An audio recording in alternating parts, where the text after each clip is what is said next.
Hello and welcome. This is Matthias 76 together. We are decoding the deception, and we are here continuing in the book of Genesis. Today, chapter 46.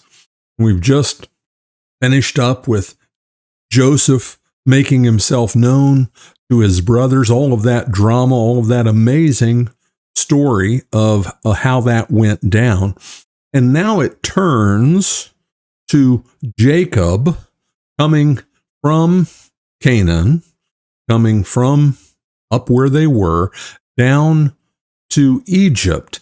And we could look at this, and you look at the heading here, and I'm in the New King James Version, and it just looks like, let's see, hold on. So you look at the heading here, Jacob's journey to Egypt. We can look at this and think it's just a travel narrative. There's not going to be anything all that interesting here. One of those sections that as we're reading through the book, we might just cruise right through. And that would be a big mistake, because there is a lot that is here in this section. There is real insight for us into their worldview, and really putting it more appropriately, we see real application of the cosmological understanding of their world that the descendants of Jacob himself, that they had. And we'll talk about that. We're going to be talking about the unseen realm, if you're a Michael Heiser fan, about the Deuteronomy 32 worldview. They had a view of the world that was altogether different than the view of the world that we have. Right now, there's war and strife kicking up again in the Middle East. I'm just going to give you an example of our worldview. We look at that and we think geopolitics. We think, fussing back and forth with arms between nations. If you're really informed, you look at this and think false flag.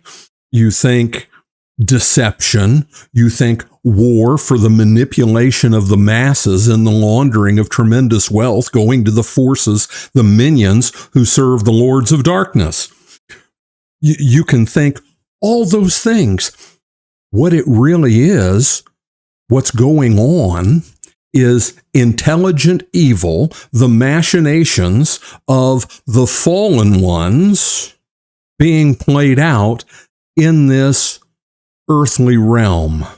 It's a matter of worldview. And I will say, in large part, we're going to talk about the worldview of Jacob and Joseph and Benjamin and Reuben and all the rest here in a moment. But I say their worldview was far more accurate than our worldview. We think intelligent evil, and you think of whatever political player comes to mind, or one of the billionaires comes to mind. And I can tell you that when Jacob thought of intelligent evil, that's my phrase, our phrase today, he didn't think about players in the world. He did not think about Pharaoh. He didn't think about Abimelech. He thought about fallen spiritual entities. We'll get to that. There's a lot here. You're saying, wow, I wasn't expecting this when I saw Genesis 46. You're thinking, wow, I clicked on this thinking, well, I'll take a flyer on this because the thumbnail's just not all that interesting. Thumbnails are everything in this video game, and it's hard to come up with thumbnails. It's hard to come up with thumbnails when you're talking about Joseph being reunited with his brothers, a thumbnail that grabs attention without being a bait and switch. And I don't bait and switch. And I know my regular listeners come here for content. I try to come up with the best thumbnails I can, but if the thumbnail is a picture of Joseph hugging his brothers, well, that's what the story was about. So that's what the thumbnail's going to be about. I'm not going to use a kitten or a wolf or some scary picture to get you to click. Just keep coming back. So Israel took his journey with all that he had and came to Beersheba and offered sacrifices to the God of his father Isaac. Then God spoke to Israel in the visions of the night and said, Jacob, Jacob. And he said, here I am. So he said, I am the God of your father. Do not fear to go down to Egypt, for I will make you a great nation there. I will go down with you to Egypt, and I will also surely bring you up again, and Joseph will put his hand on your eyes. He's at Beersheba. He came to Beersheba. I'm not going to pull a map up because I just don't have time. Beersheba is a place, it's a holy place. It's a place where from the time of Abraham, God would regularly appear to them. And you can look at these references over here. Beersheba is an important place. And there were places where God came down, where he would communicate with his people, Abraham, Isaac, and Jacob. Beersheba's connected to that vision of him seeing the ladder to heaven and the sons of God, those heavenly beings, coming up and down on that ladder. And he came there and he worshiped. He offered sacrifices to the God of his father, Isaac. It's stated that way for a reason. There's a connection being made. Jacob's faith in Yahweh was founded on what he had received from his father, Isaac, and what Isaac had received from his father, Abraham, the one who was called out of Ur of the Chaldeans.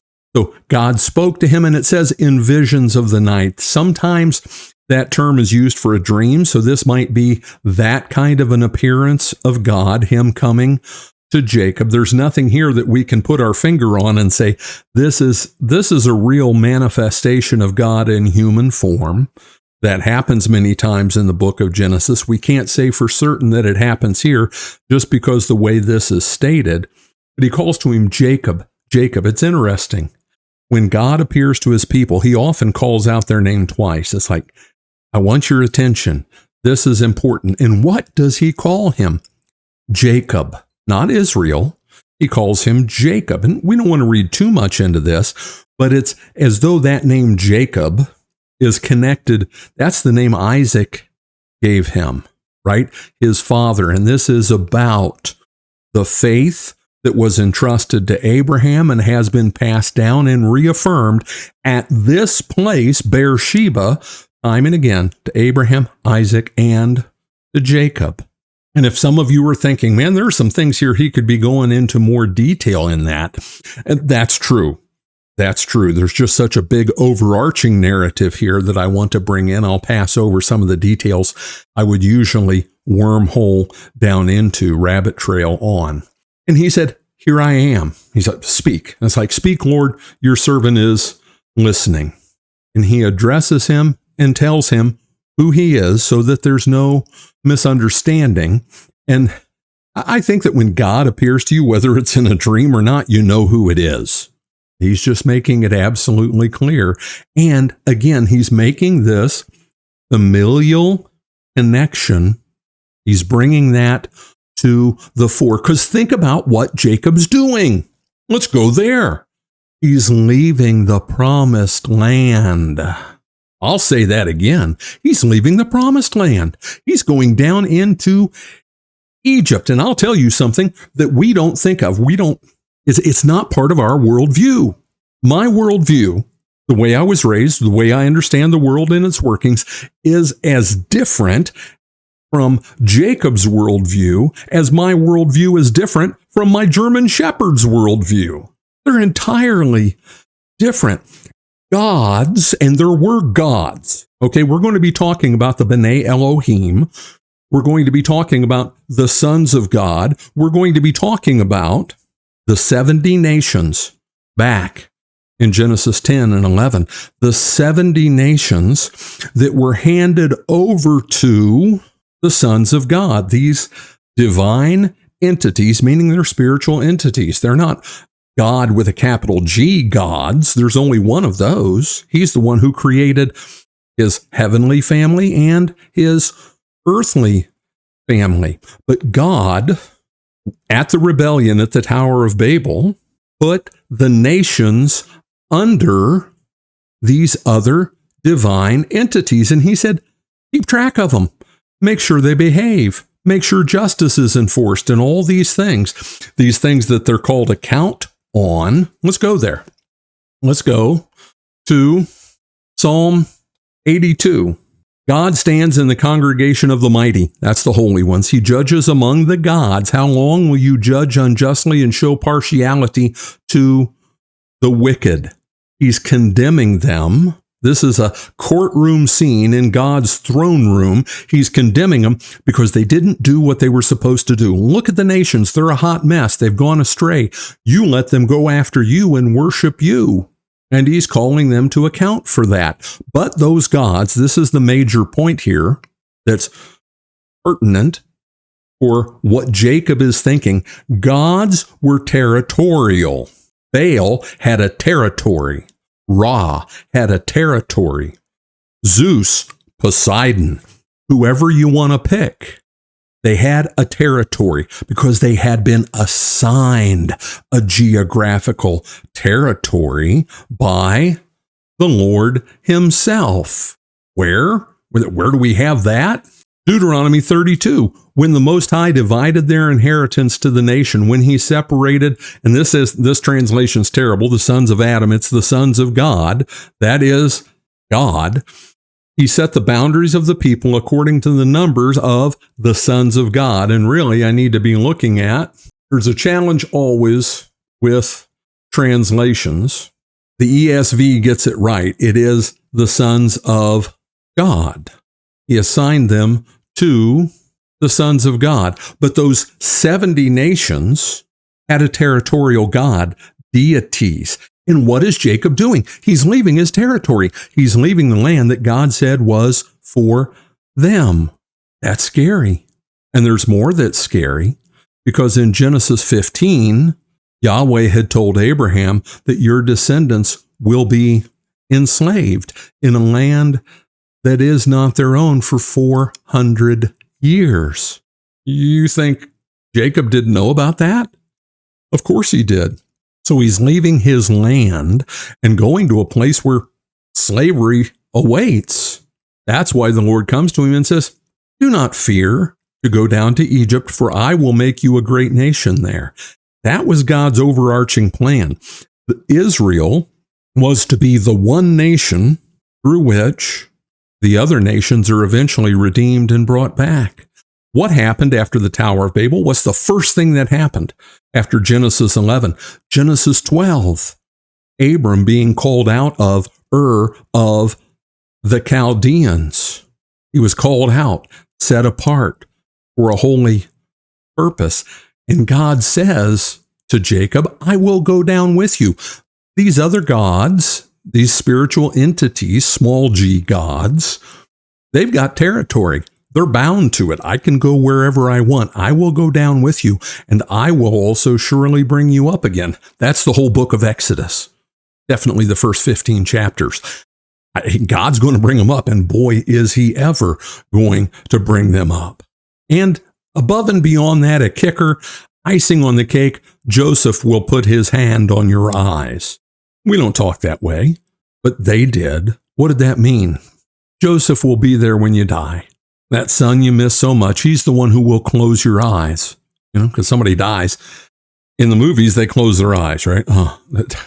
No, in real life, their eyes don't close. Somebody closes their eyes. Joseph will put his hand on your eyes. Everything is going to be all right. Everything is going to be okay. I've got you. But do you see how this worldview that they had about the workings of the divine realm, the unseen realm, how that shaped the way they looked at things?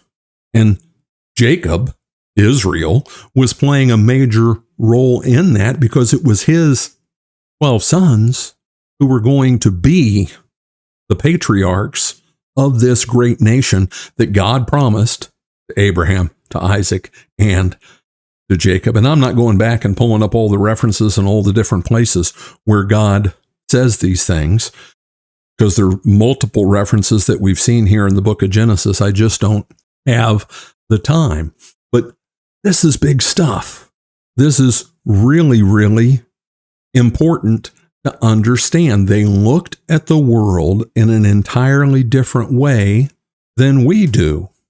And I think, I alluded to this before, stated it before, our worldview, our understanding of what's going on out there needs to be informed by this biblical worldview about the powers of darkness in the heavenly realms, the powers and principalities that are not flesh and blood, against which we wrestle.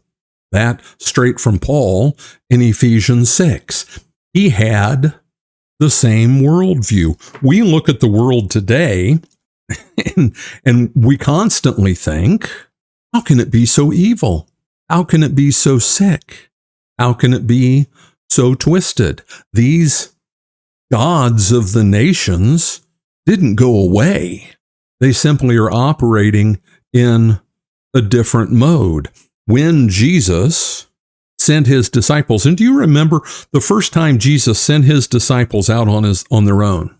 And they came back all excited because they could cast out demons. They could do all this cool stuff. How many of them did he send? How many? 40? 45? No, he sent 70 disciples.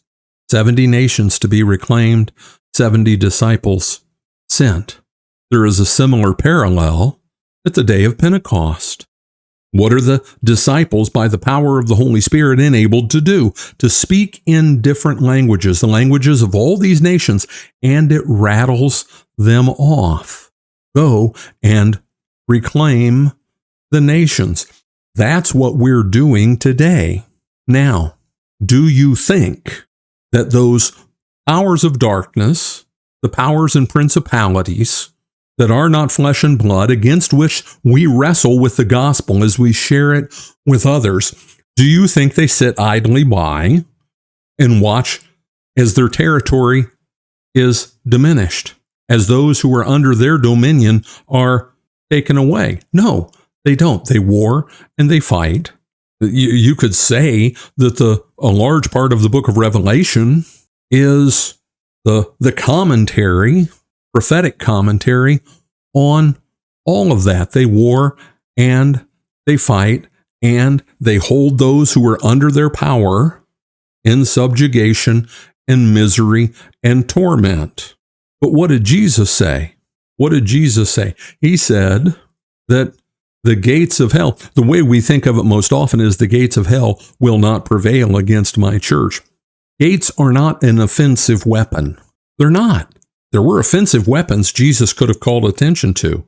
He said the gates of hell will not stand up against my church. We're going to win, no matter how it looks, no matter how dark the day, no matter that they keep kicking up wars and rumors of wars. Kind of funny that Jesus mentioned that, huh?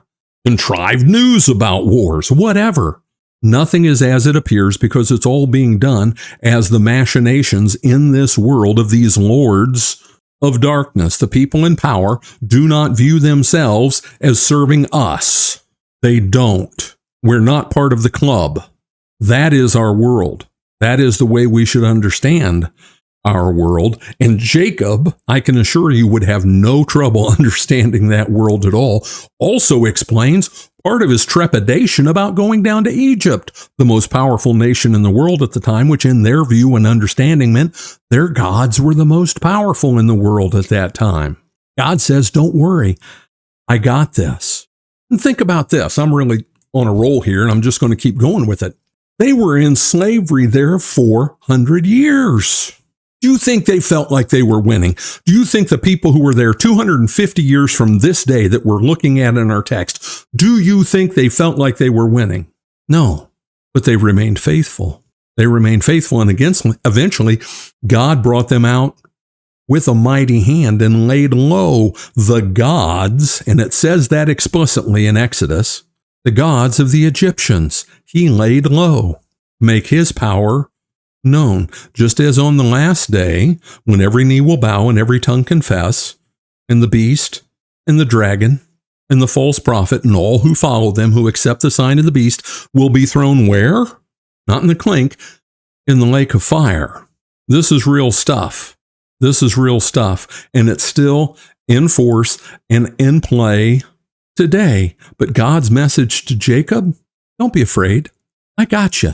I'm going to take care of you. I can go wherever I want because I'm Lord over all. I'm King of kings and Lord of what? Lords. God Most High. That's him. Then Jacob arose from Beersheba, that holy place where God dwelt with his people. And the sons of Israel carried their father Jacob, their little ones and their wives, in the carts which Pharaoh had sent to carry him. So they took their livestock and their goods, which they had acquired in the land of Canaan, and went to Egypt. Jacob and all his descendants with him, his sons and his sons' sons, his daughters and his sons' daughters, and all his descendants he brought with him to Egypt. Interesting here. If you go back, Pharaoh had told Joseph, take carts. They had carts, they didn't have wagons. Take carts and go get your family and tell them they don't need to even bring their stuff because I'm going to take care of them. You're coming as guests of Pharaoh and I'm going to take care of them. They don't need their stuff. And that message was conveyed to Jacob. But what did he do? He brought the stuff in the carts, which Pharaoh had sent to carry him. That much they followed with. But they took their livestock and their goods, which they had acquired in the land of Canaan, and went to Egypt, Jacob and all his descendants with him. It is a reinforcement, another instance, better put, of God's people saying, these unbelievers won't make me rich. No one will say, I made Abraham rich. That's what Abraham said to the king of where? Sodom. He was going to give him a bunch of gifts. Take whatever you want. And Abraham said, I don't want your stuff. I don't want to be enriched. I don't need you. God Most High, Yahweh, he who causes to be, is my God, and he is going to take care of me. He has provided for me. I don't need you and your stuff. And you've got to think, why else would the text here say this if that were not the thinking of Jacob? They took their goods. They went ahead and brought it, besides which it's from the Lord. The patriarchs understood that all that they had was from God's blessing. Jacob had seen that in his life many times over. So had Isaac, so had Abraham. He blessed them. And so they weren't going to leave that stuff behind, and they were not going to be beholden to Pharaoh any more than they had to be. And it's very clear he brought everybody. And this genealogy stuff is going to play an important role here. Now these were the names of the children of Israel, Jacob and his sons who went to Egypt. I'll stop there.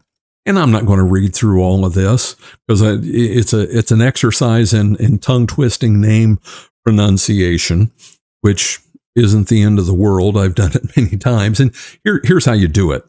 You just read it like you know what it says. And when you go to say that the sons of Reuben were Hanok, Palu, Hezron, and Carmi, you just read it like you know how to pronounce it. And if you're doing it in Bible class at church, everybody will think, wow, he's really good at that. He must know Hebrew or something. Nobody knows how to pronounce a lot of these things. You just pronounce them and everybody says, ooh, okay. But I'm not going to go through the genealogy.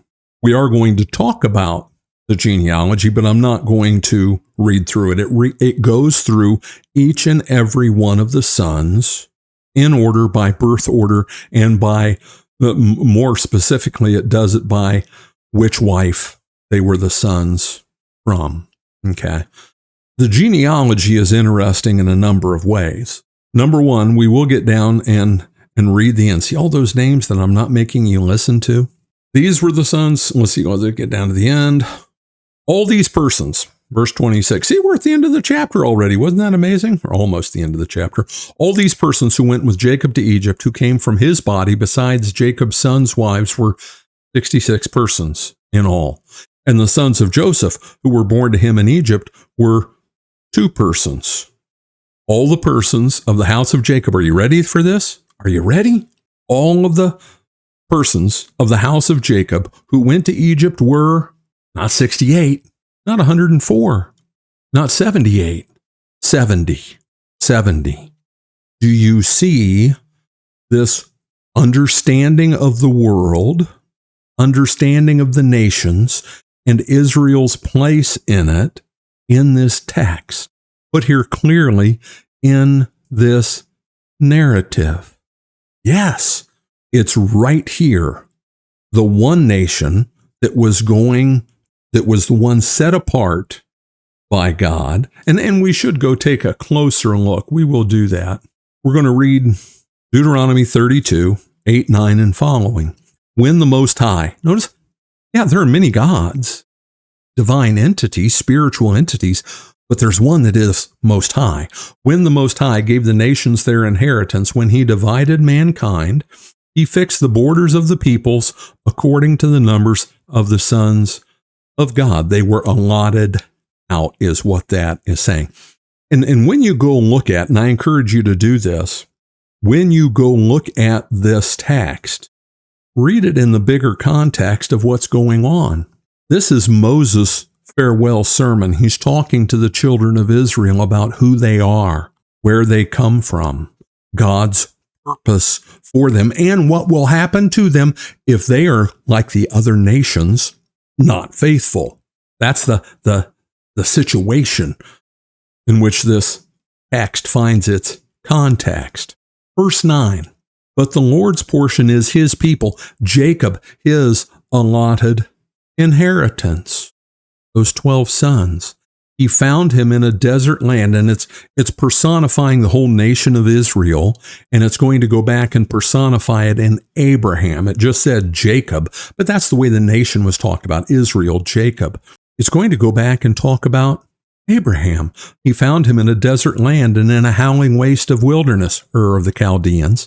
He encircled him and cared for him. He kept him as the apple of his eye, like an eagle that stirs up its nest, that flutters over its young, spreading out its wings, catching them, bearing them on its pinions.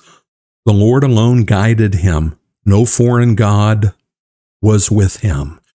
You could take that, and we could spend hours just taking the different points and saying, oh, that's where that went on in all these places in the book of Genesis. God's careful care for Abraham, the one that he selected. And it goes on. I'm not going to read all of it. There's so much here about their understanding of things, a divine understanding of things, which is all the more reason that worldview needs to be the foundation of ours. But about the genealogy, you and I think genealogy, and I can go with my not back all that far, unfortunately, from memory. I can't go back all that far with my genealogy because in our culture, it just doesn't mean all that much. How many grandpas back can you go? Think about it. Kind of a sad state of affairs, really. And it's not something I'm proud of for myself. I'm not trying to beat you up. And now my mother has passed. My father's still alive, but my mother's passed. And there are questions I want to ask about my ancestors back on the farm in Indiana in the 1800s and what their names were. And I don't know. I can't ask. But genealogies were very important to them. They understood that they were because others were first. They understood that they stood on the shoulders of others who stood on the shoulders of yet others still, and that we were all connected just like a tree, like a family tree. And if you asked Jacob, just like Mary could rattle off her genealogy all the way back to Adam. Who are you? That's who Mary understood she was. That's who Jesus understood in a human sense who he was. But they used genealogies in narrative, in literature, in different ways. Okay?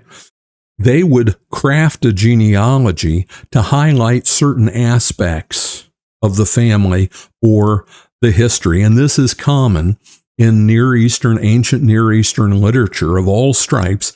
They would do this. They would change things around They didn't see it as being deceptive. They were making an emphasis.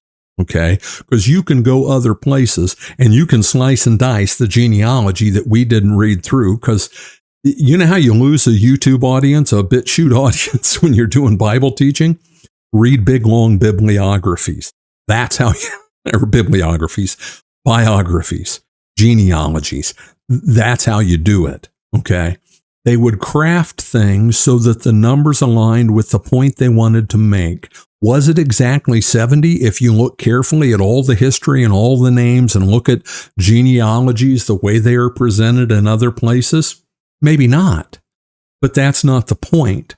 Moses, led, directed, guided by the Holy Spirit, emphasizes here 70 because a point is being made. This is a thread in the meta-narrative fabric of the story of salvation.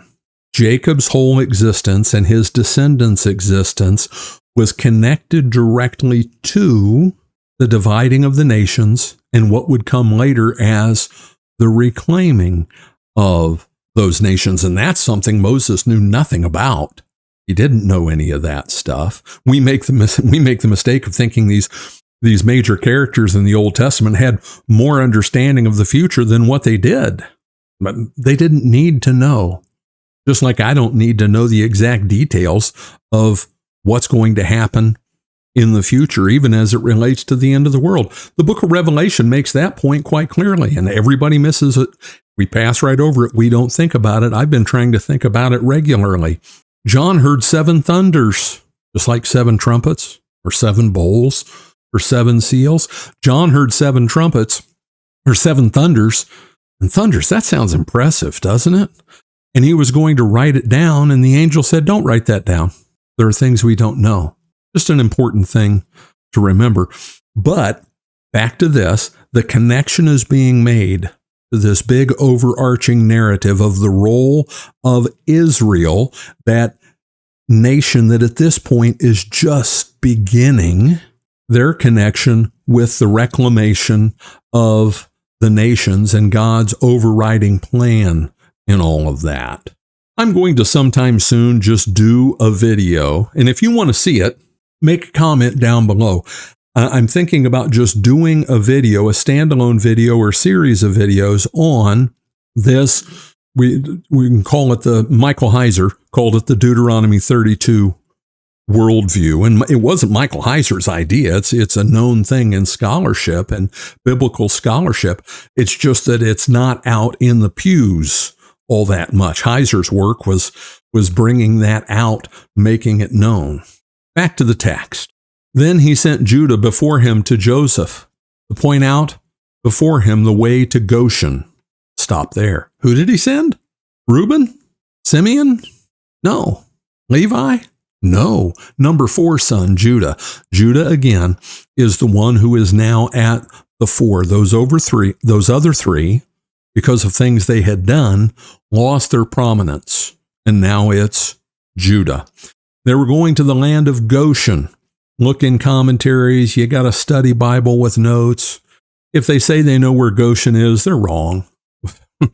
or if they're taking the position that, well, Goshen's just a made-up thing, it didn't really exist. We're talking about things that were thousands and thousands of years ago. To think that we know everything about the geography and the different names for regions within a land of Egypt so long ago, to think we have it all is arrogant and misguided.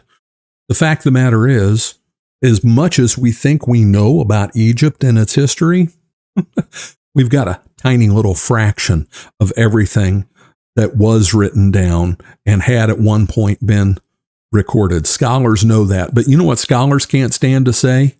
Scholars can't stand to say something that, or I'm talking about scholars in general. Scholars can't stand to say something I say all the time. We don't know. I don't know. We're not sure. If we needed to know, God would make sure we know. The more letters you have after your name, the more you feel that you have to have answers for everything. And by letters after the name, I mean degrees. So Joseph made ready his chariot and went up to Goshen to meet his father Israel. And he presented himself to him and fell on his neck and wept on his neck a good while. Read that again. He fell on his neck and wept on his neck a good while. It is a tender scene. His aged father, from whom he had been separated for so long, whom he probably thought for most of that time that he would never get to see again. He feared that he would die because he was so old, but he got to see him, and they just hugged. And as we go through this, I've talked about it before. I want to present it in a different light. Nothing is said about how it's explained to Jacob that Joseph's still alive, how that all resolved itself. Did the truth come out? Did that little sub-drama, pretty big sub-drama, did that play out? Somehow. We're not told why. It's not about drama. It's about advancing the narrative of God's working and plan of salvation. As John says at the end of his gospel, if everything that Jesus did was written down, the world couldn't contain the books. But these things are written that you may know that Jesus was the Christ, and believing have life in his name. That's an important thing to keep in mind about our looking at the scriptures. There are all kinds of things I'd like to know, that I'd love to know. We don't need to know. It's not what the Bible is about. It's about salvation. It's not a mini-series of family drama. And Israel said to Joseph, "Now let me die, since I have seen your face, because you are still alive." And remember the anguish of soul that Israel had had when he believed that his son had been torn by wild beasts, the sadness that was there, the pain and sadness that can only be known by someone who has lost a child, the unknown circumstances, no answers, and carrying that for decades. But now, Jacob's saying, I'm good. I've been able to see my son. There's nothing else that this life holds for me. Then Joseph said to his brothers and to his father's household, I will go up and tell Pharaoh and say to him, my brothers and those of my father's house who were in the land of Canaan have come to me. And the men are shepherds, for their occupation has been to feed livestock, and they have brought their flocks and their herds and all that they have. So it shall be when Pharaoh calls you and says, what is your occupation? That you shall say, your servant's occupation has been with livestock from our youth even till now, both we and also our fathers, that you may dwell in the land of Goshen. For every shepherd is an abomination to the Egyptians. Last one's just interesting. That we're not told, we don't know why, but Egyptians didn't hold shepherds in high regard. And you can tell, if you read through that again, Joseph's concerned about the fact that his family's a bunch of shepherds. He was a shepherd. And there's an interesting thing, if you look through the Old Testament, of lowly shepherds rising to power and prominence. What was Moses doing out in the wilderness when God appeared to him at the burning bush? Who was David? I mean, we can go on and on with this. And what is one of Jesus' favorite ways of referring to himself? The good shepherd. The good shepherd knows his sheep. All of that. There's something very humble and lowly about sheep. And apparently Egyptians weren't really enamored with sheep and shepherds. And Joseph is concerned about that, how that's going to be received. And so he's coaching them in how to present that and how to talk to Pharaoh about it. We'll find out in the next chapter how that goes, and that his anxiety over that was apparently unfounded. But we will save that for the next time.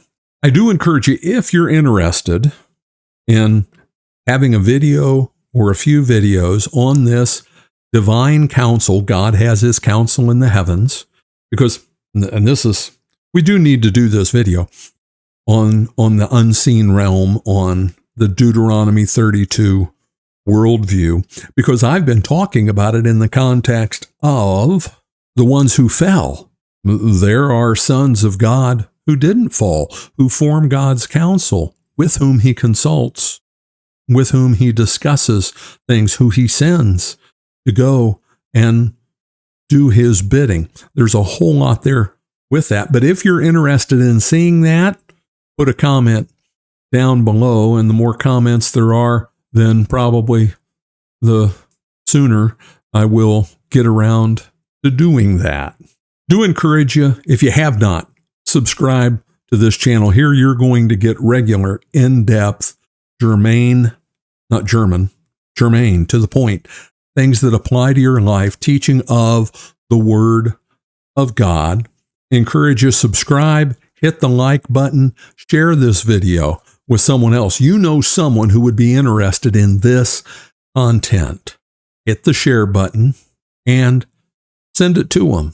This is Matthias 76. Together, we are decoding the deception. God bless and have a great day.